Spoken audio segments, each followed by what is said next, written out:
Welcome to Real Estate Coaching Radio, starring award-winning real estate coaches and #1 international best-selling authors, Tim and Julie Harris. This is the #1 daily radio show for realtors looking for a no BS, authentic, real-time coaching experience. What's really working in today's market, how to generate more leads, make more money, and have more time for what you love in your life. And now your hosts, Tim and Julie Harris. Welcome back. This is day 2, and we are answering the question, is there a housing crash coming? Is there a housing crash happening? Will there be a housing crash? Will we all be living in caves, eating bugs? Those are the questions that we are going to address on today's podcast. And the feedback on yesterday's show was fantastic, and we certainly appreciate it. And what Julie and I are doing, like we always do, is we are focusing on practical, tactical facts and figures. We're not talking about, when we bloviate or give opinions, we are always going to disclaim that it's our opinion and not something we picked up someplace else. Julie and I really lean into numerical facts. We are very, I think, careful to weed out anybody who's having biased opinions and are trying to bias of the facts. So, for example, you're going to run across people that want the housing market to crash for whatever reason. You're going to run across people who don't want the housing market to crash or even look like it's having any sort of turnaround in a bad way, because for political reasons that'll make their candidate du jour look bad. All these types of things. We weed all of that out so we can give you the facts. Why do we do that? Because knowledge equals confidence. Ignorance equals fear. And if you're feeling fear right now, and I know a lot of you are, this is the exact information that you have to feel confident. Because when you have this information and when you know the facts of what's actually happening, you can't feel fear because the fear has no place to manifest. It has no way. It's a seed that's looking to grow roots, and it cannot, because you have already fortified your ground with weed killer that's going to keep some of the disinformation from having an adverse effect on your mindset and, of course, then your financial results. Because here's the thing, guys. We're creating this podcast for about halfway through the year. Some of you are watching us. A lot of you now are watching us on YouTube. We appreciate that as well. We have 6 months left. And I'll tell you what Julie and I are thinking about. We're thinking about all of you and what kind of holiday season, what kind of Christmas season you're going to have this year. We're thinking about whether or not you're going to be worrying about money, or we're thinking about whether or not you're going to have abundance in your life to have a really rejoiceful holiday season. That's what Julie and I are thinking about in July. What are you thinking about? And why are we thinking about that? Because that is really the cycle that we're in. We're not in a short 2-week, 3-week, 2-month, 3-month cycle in real estate. This economic cycle that we're experiencing now is going to last years. And there are a lot of agents that are waiting for things to kind of pivot back to the way they were, and they're going to wait too long. And as a result, in 6 months, they're going to be experiencing a lot of financial hardship. We are going to do everything that we possibly can to make it so all of you have the best holiday season, have the best Christmas season ever. I'll suggest to you that is a very strong emotional anchor for all of you to work towards, the idea of spoiling all your friends, family, and loved ones for the holidays. Isn't that an interesting idea? So if you find yourself that you actually feel the weeds starting to root in your own mindset, maybe you need to stop that intake of information, and that's really where it's coming from. The misinformation is being poured in on you from every different angle, every different talking head or bloviating about what's going on in the economy, what's not going on in the economy. You know what's going on in the economy because we're going to give you the facts. That's right. So this is your drama-free, fact-filled education. Our job is to educate you, motivate you, and get you into action. We like drama. What are you talking about? We might give him some drama. In the good sense, I suppose. You want to tell him? Let's tell him a Zoe story. Oh, gosh. Oh, no, I got one. Okay. So last night she wouldn't go to bed. Right. And so you crept outside of her window. Hopefully she's not listening. Okay, hopefully she's not listening. And you had a tiny little flashlight that was a red light. Yes. And tell them what you did. And a jingle bell, which I keep on reserve, hidden away from other jingle bells she might know about, because Zoe is a very strong believer in Santa and Rudolph and Christmas. And so when she's, messing around, we have the legend of the checking elves, who are especially wary of kids in the middle of the summer, 6 months out from Christmas, because, they might be getting a little lackadaisical on their manners and their behavior and going to bed. And going to bed before 10 o'clock. Yes. So, yeah, we had Rudolph at the window and the jingle bell. She immediately turned her light off. So Julie snuck outside of her bedroom window, and she, had the jingle bells and the light that looked like Rudolph's nose. And then Julie snuck back in the house. And then Zoe, we're all whispering now because we don't want her to hear, by the way. And so then Zoe turns off her light immediately in her bedroom. Julie comes back upstairs And then Zoe comes up the stairs. Her room's downstairs. She comes back upstairs, and then she sneaks over to Mom and whispers in her ear that Rudolph just visited. What'd she say? With the checking elves. With the checking elves were here. This is really special because they brought Rudolph this time. That's probably what got me thinking about Christmas for these guys, truthfully. I know. And it worked out especially well because I then took a picture of the fog that we had because, Rudolph likes to light the way through the fog. So it worked out pretty well. All right. So we're trying to bring a little bit of levity to what some of you might be feeling. Hopefully you enjoy our little story. So Julie, let's talk about point number 6, which is core logic. Yes. Point number 6, core logic reports that in the first quarter of 2022, the average homeowner gained approximately $64,000 in equity during the past year. And that was just through first quarter. California, Hawaii, and Washington State experienced the largest average equity gains at $141,000, $139,000, and $114,000 per homeowner, respectively. Even Iowa and North Dakota experienced, they were the lowest average, but they still were up by $17,300 and $19,000 in those states. And Investopedia reports that the average American homeowner has at least $185,000 in equity currently. So, Tim, why does that matter? Well, so I'm going to just address that 185,000 number. Yep. You and I started reporting on that late last year, maybe first quarter of this year. Mm-hmm. And that's before real estate appreciated up to about this point by another 20 or 25% year to date. It's missing about a quarter more of appreciation. So it's a minimum of that. It's probably more in the 200s. Right. And so there you're talking about an enormous number of people with an enormous, matter of fact, I think the total equity in real estate right now is something like 21 trillion or 27 trillion. Yeah. There's more wealth that's being held in individual family homes by obviously individual families and investors than at any time in history. Why does that matter? Because people don't default on homes that they own, that they have a ton of equity in.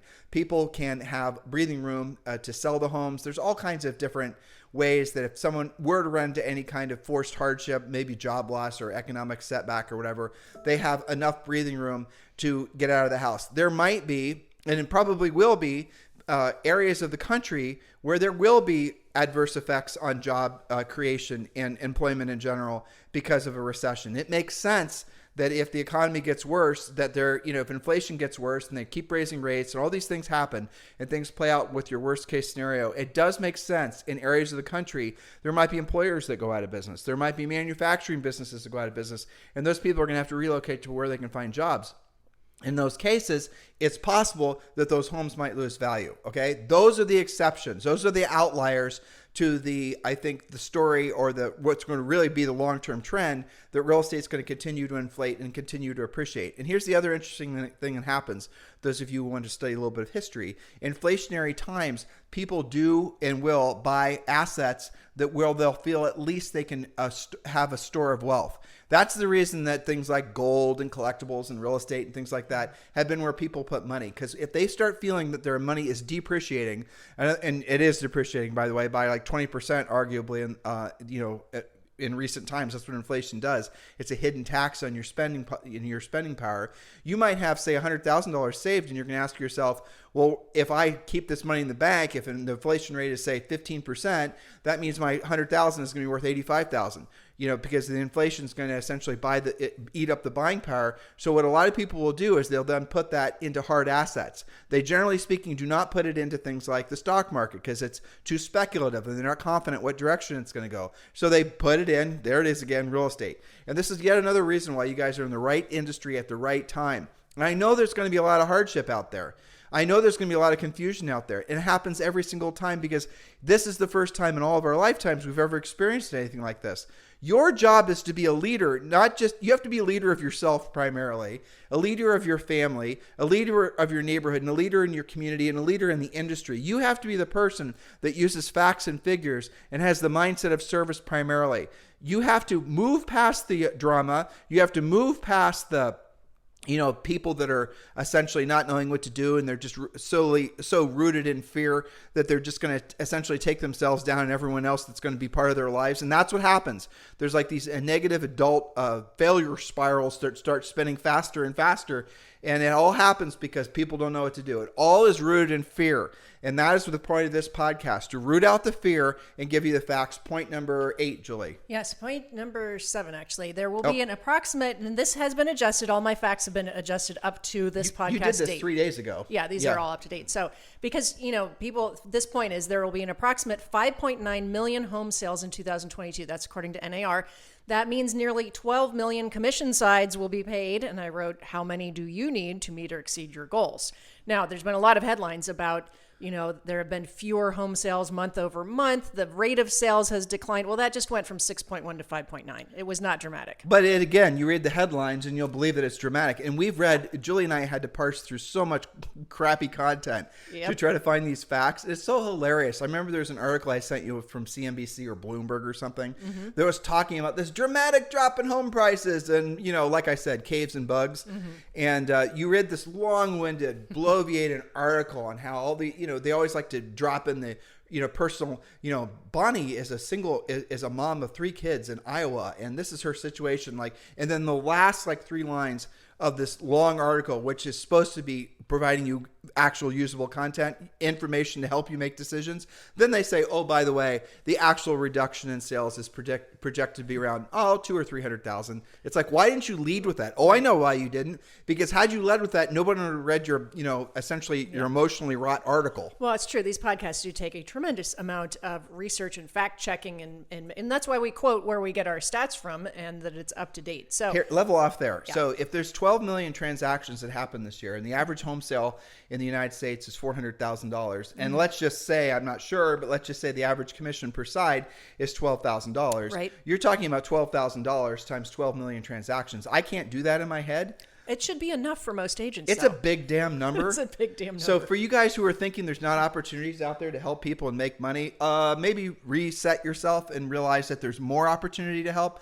The transactions will, generally speaking, be the practitioners, the real estate agents. Different agents will start dominating. Different agents, because of this market, will start making more and more money because of the fact, and I'll tell you the number one reason. It goes back to our rickety bridge crossing the big Gulf, the Indiana Jones Bridge. It's because the people that cross the bridge the fastest, the people that are essentially following the footsteps of people that have already crossed, so they know which rungs to step on, so they don't fall through the bridge and down again. If you have the alligators, exactly.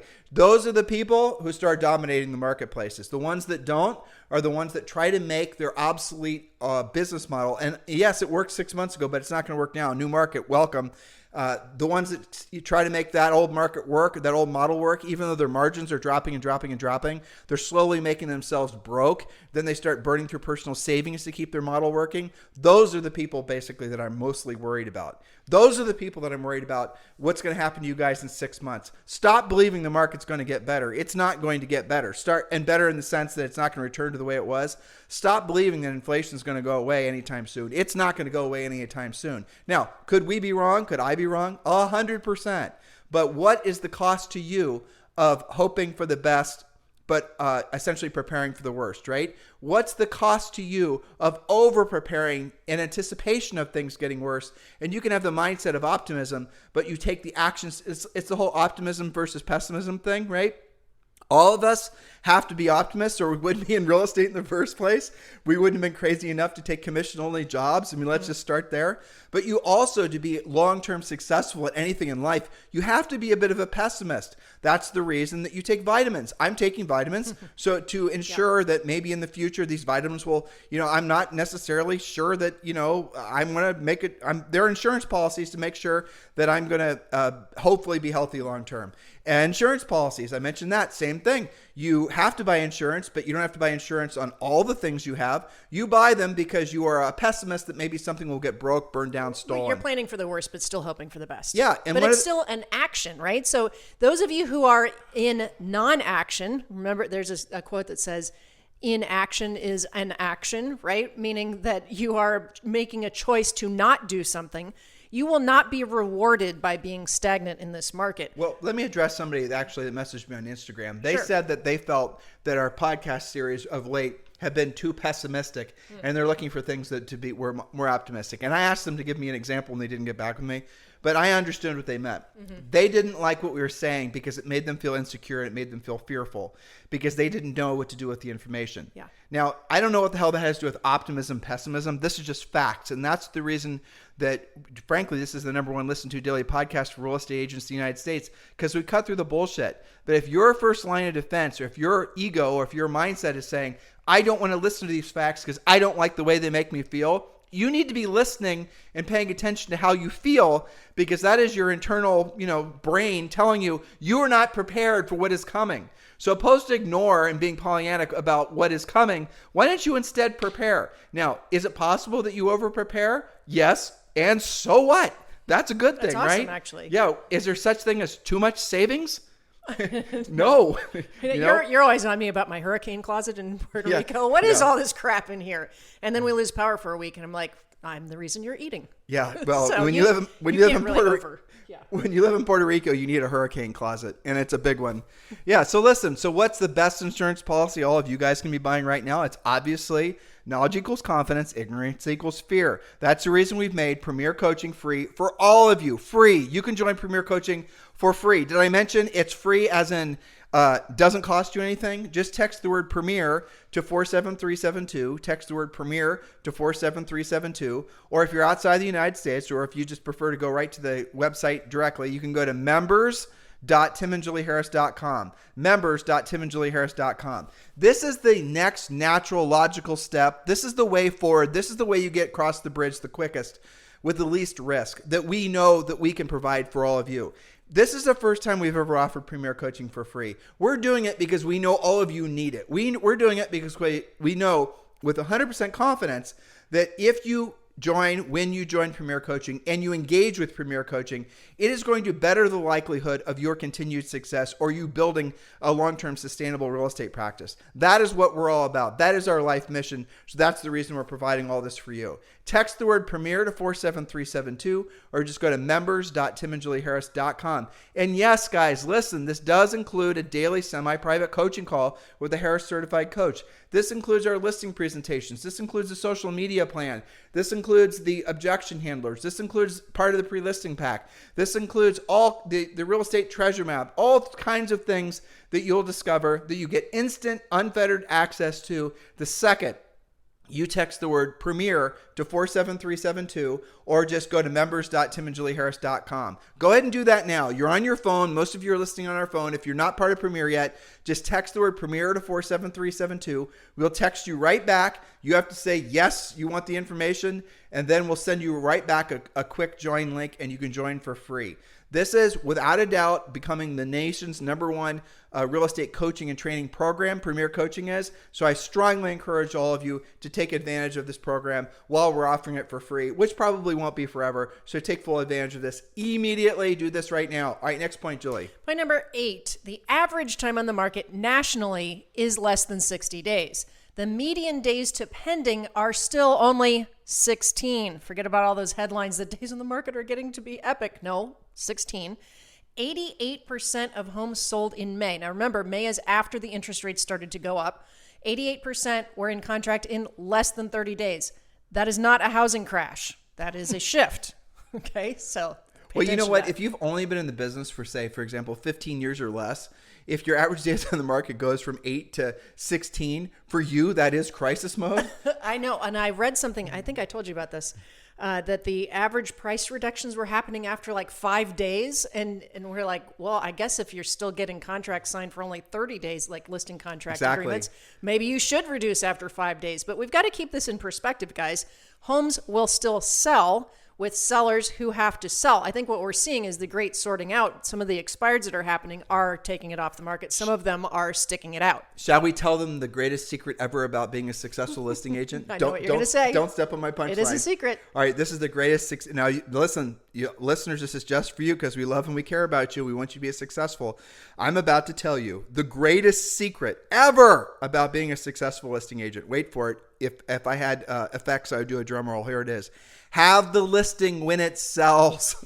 Yes. Be the listing agent when it sells and closes. Yes. Be the listing agent when it sells, because you guys will soon to be discovering that, as Julie and I are fond of calling it, expired palooza is going to be all over the United States. You're going to be, for the first time in many of your careers, have an opportunity to actually have phone numbers, direct contact with actual sellers who are actually ready to put their houses for sale now. And you are then going to learn how to prospect those people. You're going to learn how to convert those people to your sellers. And then we're going to show you how to create multiple streams of income. You're going to sell the listing. The buyer, that seller is going to become a buyer. You might double in the listing. You're going to create all kinds of other opportunities, all from being a listing agent. So remember, guys, expired palooza is coming. It's going to happen in earnest over the next 2 quarters into next year. You absolutely, positively, absolutely 100% without a shadow of a doubt need to be learning how to work expireds urgently. And yes, of course, that's one of the main things we focus on in Premier Coaching. Next point, Julie. We already talked about this one. That's all right. Point number 9, we'll do it quick. The average home sale in the U.S. in the first half of 2022, this is all 6 months, was still over 400,000,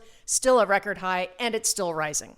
So don't believe the headlines that prices, yesterday we talked about there's a difference between less appreciation versus depreciation. It is not the same thing. So we still have increasing prices, and we're still over a record high of 400,000. All right, now point number 10. Fannie Mae is now forecasting that the U.S. home prices will rise 10.8% for all of 2022, slightly down from their previous prediction of 11.2. Again, not a huge drop off there. This is their average, but remember that through Q2 of 2022, prices had already gone up 15.6% and higher in many areas. Still historic appreciation either way. So again, this shows you the mixture of predictions there, that they're saying it'll average out to about 11%, but we have already surpassed 20% in the first half of the year. And, it's funny. We talked about this the other day, Jules. We were talking about the fact that people are saying it's going to somehow average out to, 5 or 6% per year. Yeah. And I had an interesting conversation with a great agent. Him and his wife sell $600 million worth of real estate per year, Dan Lesnick. And he and I were talking about the fact that in a market like this, how can there possibly be any less than continuation of double-digit home appreciation or inflation? It's impossible. And if you're so who is the one, or why are people saying that home appreciation or inflation is only going to be 5 or 6% on average this year? And you need to listeners, you need to ask yourself, what's their motivation for saying that? Why would people want you to believe that home appreciation or inflation is only going to be 5 or 6% on average this year? They don't have their motivations are clearly political. Because if the real number came out, for example, when they talk about the consumer price index, did you know that the way that they factor in housing costs, which are the single greatest thing that people have to pay for every single month, is called, what is it called again? Do you remember? The single greatest payment? How people figure in the CPI. How does it that they figure out the inflation of owner's equivalent of rent? That's right. Owner's equivalent of rent. Thank you. So, you need to Google this. You will be shocked. So when you hear about the inflation rate is now 9.1%, and that includes the cost of real estate, I want you all to Google the words owner's equivalent of rent. And what they've done, unlike during 1971 through 1981, what they've done is they've essentially created some crafty way of kind of more or less hiding the actual inflation in real estate. Now, it's not just in real estate from a owner's perspective of a house cost, but also rent. And so here's just some interesting tidbits, how they go about doing it. They call, I'm not making this up, listeners, they call homeowners, and I'm not sure if they call the same ones every month, by the way. I should find that out. Mm-hmm. And they ask them, what would you pay Mr. Homeowner per month for rent in your house, for your house? They're going to call up any, Joe homeowner, and they're going to say, hey, Joe, what would you pay for your house monthly in rent? Now, what the hell does Joe know about what houses in this market are renting for? He has no idea. And so then they are saying, well, whatever Joe's answer was, they average them out and they're figuring out, well, that's the owner's equivalent of rent. And that's what the actual, then they figure that into the CPI. And that's how they're coming up with their approximation of what real estate is, the inflation's effect on real estate is. I'm not making it up. Google yourself. We both thought that was made up until we researched it. We're like, how can that be? That just doesn't make any sense. I don't even understand. I mean, Zoe at 8.5 years old would see through that in 2 seconds. Exactly. Now, so here, getting back to just a little interesting tidbit. So if you were to figure the inflation rate like they did from 1971 to 1981 before they started screwing around with how they defined what the CPI was, and frankly trying to game it, the actual inflation rate when they essentially when Volcker raised rates, the inflation rate was 20%, and he raised and mortgage rates were 20%.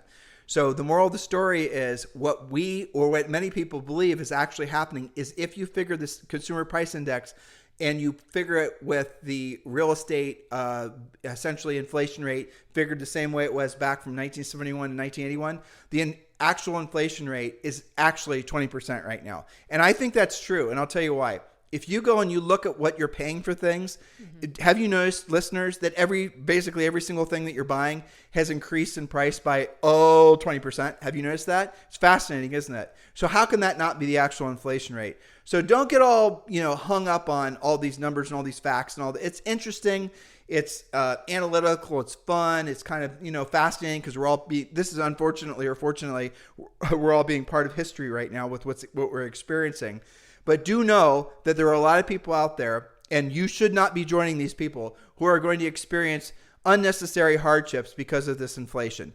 It's going to cause a lot of people to be very confused, very scared, very really emotionally distraught. And some of these emotional scars can last generations. Look how many people you know who are still licking their wounds from the great housing bust of 2007.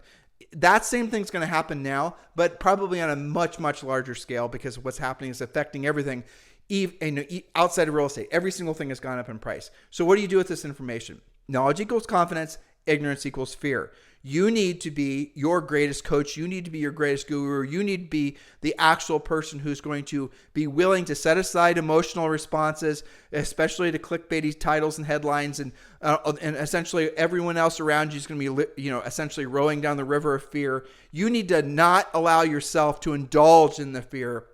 You need to pull yourself out of that way of thinking. Lean into facts, lean into figures. Be very careful who you're listening to because so much of this crap has been politicized. So much of this stuff has frankly just become lies. So go through it and figure it out, and then you make your own decision. Knowledge equals confidence. Ignorance equals fear. When you have knowledge, you are not going to feel the fear anymore. And then your next natural step, and I said this a second ago, but I'm going to say it again.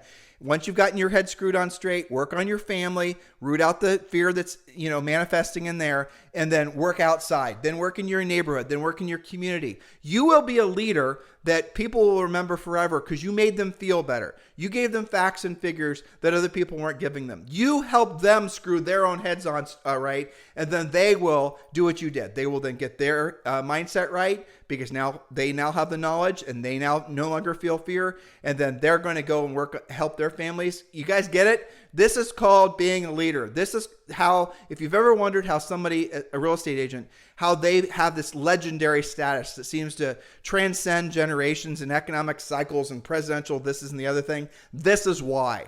Because during times of perceived crisis or real crisis, they are stepping into the breach and they're being leaders. They are being leaders using facts and figures. The motivational, raw, dream board, mindset, all that woo-woo stuff, it has a place. But right now, the place is leaning into facts and figures. Once you provide people facts and figures, they will feel confident. So if they're worried about home prices essentially, dropping precipitously, use the information we've just shared with you. If buyers are thinking, well, I've lost my opportunity to buy a house. Hey, how about this, Mr. Buyer? If you buy this house right now, even if you are buying at what you perceive to be the top of the market, even if you're buying it at an interest rate which you perceive to be, significantly greater than it was last year, which it is, how will you feel 12 months from now if that same house is now, say, 20% more expensive and the interest rate is now double? How will you feel about yourself 12 months from now if you decide to have bought that house, you're living in the house, and now you're sitting on 20% appreciation and you've locked in a long-term low interest rate mortgage? You need to help people move past their fear Otherwise, it's going to adversely affect not just them individually, not just their families, their communities, but our country. This is called being a leader. This is what it means to be a truly successful real estate practitioner. Yes, and I think this will be our final point for today, which is demographics. And a lot of the stuff that I researched, Tim, with all kinds of different economists and people projecting based on facts from, NAR to Inman and Housing Wire and all the different places, they all agreed that you could lead with just this point to make the point, right? That homes will continue to go up. Demographics. There are 331, almost 332 million Americans. There are 72 million millennials. Those are ages 26 to 41. Baby boomers, 58 to 76, 71 million. Now, one of those groups is growing in size as they grow their families. Millennials. Also, immigrants are a growing number of home buyers. Everybody reports on that all the time. Both of those massive groups will be buying and selling in greater numbers over the next 10 years. Add to this Generation X, which is 42 to 57, that's all of us, and has a group size of 65 million. Here's the overall point. Demand is still very healthy and supply is still very low. We're going to talk about inventory rates rising probably tomorrow, but it still is very far away from supplying the demand. There's been an undersupply of homes in the United States for probably almost 20 years. And people don't talk about that, but it's true. There was an underbuilding of homes, and no one was anticipating building fast enough. There wasn't government. Nobody was really looking forward to the realization that, hey, guess what? There's 72.1 million millennials, and let's assume that a lot of them get married and then they start making babies, and now you're looking at a lot of people that want houses. I know a lot of millennials, especially the younger ones, are like, no, dude, I just want to rent forever, and I want to hang out in my RV, and like I want van to life, and I want to be a nomad. Well, guess what? That's all great and everything until you have a kid, and guess what? Kids like stuff. And they have a lot of needs for stuff. And they take up a lot of space. Barbie houses are not small. I mean, I'm just going to leave it at that. They're not, Also appreciating in price. Yeah, exactly. Zoe's Barbie house has doubled in value. Yeah. But guys, you get the point, though. At the end of the day, the demand for housing is not in any way waning. Do not, again, believe the people who are trying to get you to believe that it is. The demand for housing is not just strong. It's off the charts strong, and it's going to get stronger. If interest rates go up, there's still going to be people wanting to buy houses. Why? Because people need something to live in, unless, unfortunately, they're homeless. And I'm not trying to be trite with what I just said. I want you to think about how smart, how brilliant you were to get a real estate license. You're selling something that everybody needs. Actually, Frederick Eklund, he said it best. Mm-hmm. And I was interviewing him for the podcast years ago. And he said, Tim, every morning, his funny accent, every morning I wake up and I walk out the door and I'm in a mass of people because he lived in, Manhattan. And he said, every single one of those people around me need what I'm selling.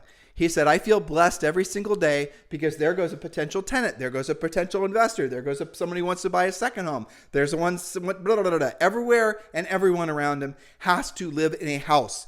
And that is an incredibly powerful mindset. Now, if you happen to sell, say, knives or furniture or cars even, or vacation packages or all of these types of things, someone can just say, no, I'm good. I'm going to keep my old car. And that's what's going to start to happen too. I'm not, these old knives, I'm just going to get them sharpened. All these types of voluntary expenses, when people start feeling financially pinched, they stop spending money on them. But you have to have a house to live in. You have to have, there's very few things that you absolutely have to spend money on every single month, no matter what. There's food. But you can downgrade the food that you're buying. You can buy less food. You can buy lesser quality food. You can buy less quantity of food. Those things are all true.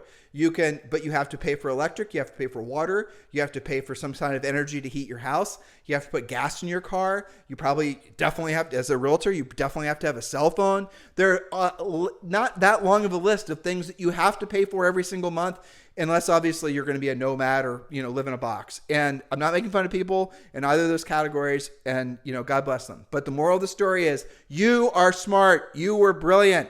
Do not think in any way that you're not blessed. You are. Now what you have to do is backfill it with knowledge, because guess what? Knowledge equals confidence. Ignorance equals fear. If you're feeling fear, it's because you're choosing to feel it. Because we've given you lots of facts for the past 2 podcasts, and we've also given you a very defined way forward. Obviously, join our Premier Coaching Program. Text the word Premier to 47372. Text the word Premier to 47372 or just go to members.timandjulieharris.com. And remember, message and data rates may apply. So, Julie, any closing thoughts for these guys? Well, I mean, I didn't find anything in my research, and we have 3 more days of sprinkling this upon them, but I didn't find anybody anywhere who said it's a good idea to sit on the sidelines, who said you shouldn't be buying real estate right now, who said you shouldn't be investing in real estate. There are a lot of, especially the economists were saying, in inflationary times as well as in recessionary times, real estate in general always does better than the stock market. It does better than keeping the money in the bank. They cited real estate investment trusts, even commercial space, residential space. All of this is expected to continue to do well. Let's talk about what you just said, because that's an interesting point. And this is for, frankly, I was going to say new agents, but it could just be for anybody. So this is the reason that real estate and other hard assets keep their value, if not become more valuable during really scary times like this. Here's why. Because, again, think about it. You now have, let's say, for example, you saved up $250,000. And I used this example before, but be really clear about in your head about this. If the inflation rate is 20%, which it is, listeners, that means that your $250,000 is in essence depreciating, losing 20% for every year the inflation rate is that high, or depending on how much it is per month. So let me put it a different way. You know today what you can buy with $250,000. Next year, what you want to buy with $250,000 is going to cost 20% more. So in essence, you're now going to have $270,000 to buy what you could have bought today for $250,000. Does this make sense? So and that's because of cash is depreciating. That is the essence of inflation. Cash, US dollars, buying power, depreciation. That's what's happening. So what people are doing, what smart people, big governments, big investors, what everyone's doing is they're putting their money in hard assets. Now in Europe, actually, interestingly enough, they're investing in US dollars, but that's a different conversation because their inflation rate is, depending on the country, is different than what ours are. But US citizens, the smart move for all of you, buy a home, buy another home. Buy real estate. Don't over leverage yourself to the point where if the house is vacant, if you're buying a rental, you can't afford the payment, that's going to create hardship for you. But if you have cash that's sitting on the side, and Julie and I are taking our own advice, put it to work because it's going to lose buying power. So if you buy a house, let's say, for $250,000, and there are a lot of places in the United States you can still buy kick-ass rentals for even less than $200,000. Mm-hmm. I mean, we're looking at some in Kentucky. Yeah. Some are right around here in Murphy. Yeah, Murphy, North Carolina. We're looking in Charlotte, North Carolina. There's great markets where you can buy easily rented single-family homes. Now, we could talk about doubles and triples and all the rest of it on another day, but let's just look at single-family house. You buy that house, and let's say that the inflation rate on that house over 1 year is 10%. In other words, you pay $250 for it or $200, whatever you're going to pay for it. The following year, it's worth 10% more. The following year, that $250, had you left it in the bank, if inflation rate stays where it's actually at, your money would have been now only worth $225,000. So one way, you increase your net worth. Now, if the house inflates by 20%, that $250,000 house is obviously worth now basically $300,000, and that $250,000 that you had in cash is now obviously worth only about $200,000. So you actually, and my math is not right, I can do it in my head, I'm just making a point. So you will be a ridiculous, in essence, $50, sometimes $1,000 more if you put that money into real estate, for example. And that's what a lot of people are doing. Now, I know a lot of people are hoping and praying for their own self-interest that real estate's going to crash because they're pissed that they missed out on the last, what they perceive to be buying boom in 2007 and 2008. And they're the ones that are essentially passing along the misinformation about the direction the housing market is going. Julie and I actively look for reasons why we're wrong. We actively look for a real and significant increase in the default rate. We look for reasons why there would be any sort of, meaningful housing correction, let alone crash. We find nothing. We're not Pollyannas about it. If we found this information, we would tell you. We have no interest in telling you a good news versus bad news. We have interest in telling you the truth, and that's what we're doing on this podcast. So hopefully this motivates you guys. Hopefully this gives you a sense of direction. Thank you for continuing to make this number one listen to podcast in the United States. If you're on iTunes, it does not hurt you one bit to give us a 5-star review and a pithy comment. We certainly appreciate it. And we certainly appreciate you liking and subscribing to our YouTube channel. Help us make our YouTube channel the number one viewed YouTube channel in our space. So real estate coaching and training. Help us to make this YouTube channel that you're probably listening or watching right now the number one by liking and subscribing. Julie and I are going to leave it all on the field for you guys. Whatever happens next in the real estate market, whatever direction it goes, we are going to over prepare you sometimes months, if not a year in advance. It's up to you to take action on the information that we're giving you. Thank you for allowing us to be if you're presently your coach, you're part of Premier Coaching, thank you for allowing us the honor to be your coach. If you've yet to join Premier Coaching, thank you for allowing us to be, or thank you for considering us frankly, to be your real estate coach.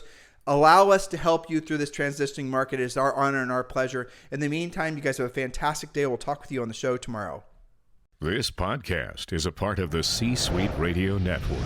For more top business podcasts, visit c-suiteradio.com.